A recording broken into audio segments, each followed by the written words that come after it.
Hi everybody, and welcome to our module on evidence-based medicine. Evidence-based medicine refers to caring for patients using the best available research from the medical literature. And if you're going to take care of your patients using evidence-based medicine, there are four basic elements to this practice.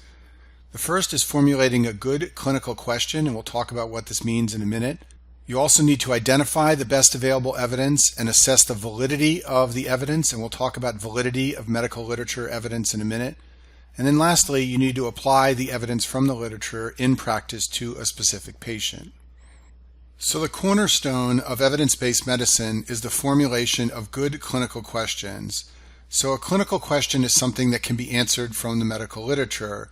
For example, which diagnostic test should I use on my patient? Or which drug should I use to treat my patient? And if you want to practice evidence-based medicine, you need to formulate good clinical questions. And a good clinical question should be focused and answerable using research from the medical literature. And the popular way to define a good clinical question is through what's known as the PICO model. So PICO is a mnemonic that stands for the elements of this model, which can be used to formulate good clinical questions. The P is for what is the patient population your question pertains to. The I is for what is the intervention being considered. The C is for what is the comparison intervention or population. And then finally the O is for what outcomes are important. So the reason the PICO model is encouraged in practicing evidence-based medicine is because it helps you form good clinical questions and avoid bad clinical questions. So for example, do ACE inhibitors work for hypertension is an example of a bad clinical question. First of all, it's very vague. Which ACE inhibitor are you talking about? And what does the word work mean in terms of hypertension? There's also no population defined. Are you talking about older patients or younger patients or patients who smoke or patients with diabetes? And then finally, there's no specific outcome. The question just asks, do ACE inhibitors work? Well, what does that mean, do they work? Does that mean, do they lower blood pressure, or does that mean, do they prevent strokes or myocardial infarctions? On this slide, I've reworded that bad clinical question to make it into a good clinical question. This is something you can very easily go to the medical literature to answer.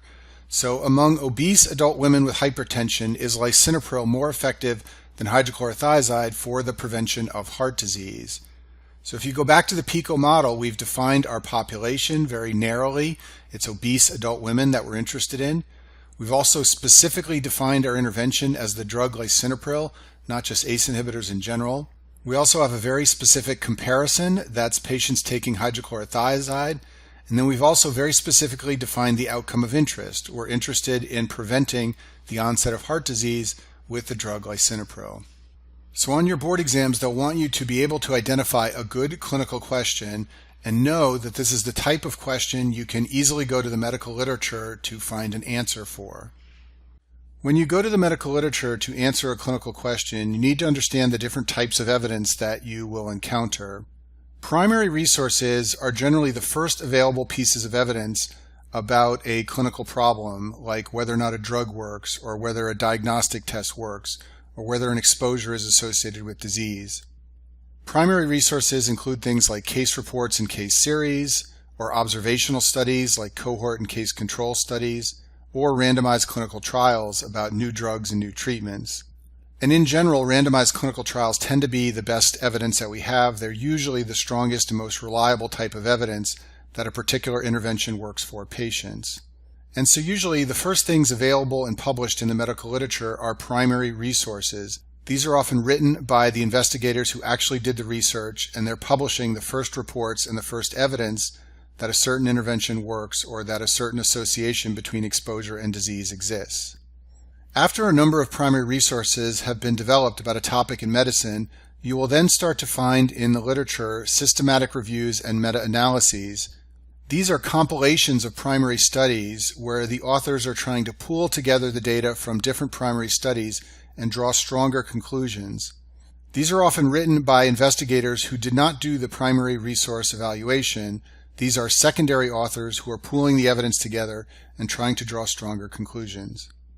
And then finally, after an element of clinical care, like a drug or a diagnostic test, has been around for a long time, the last thing that becomes available in terms of evidence are society guidelines.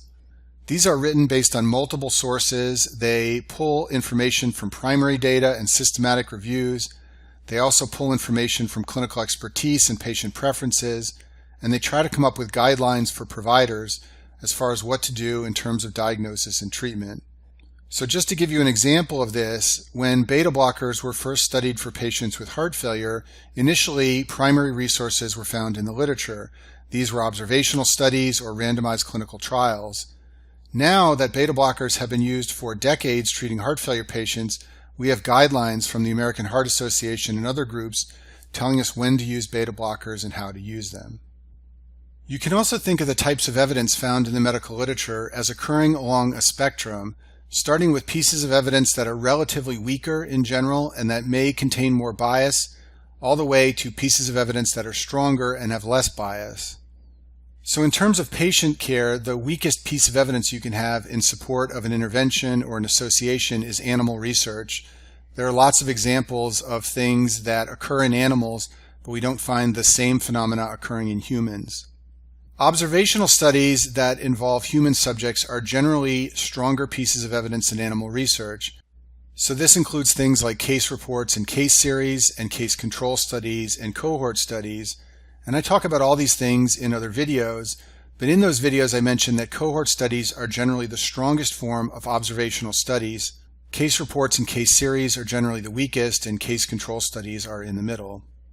And then the strongest pieces of evidence you can find in medicine for interventions like drugs or surgeries come from experimental trials.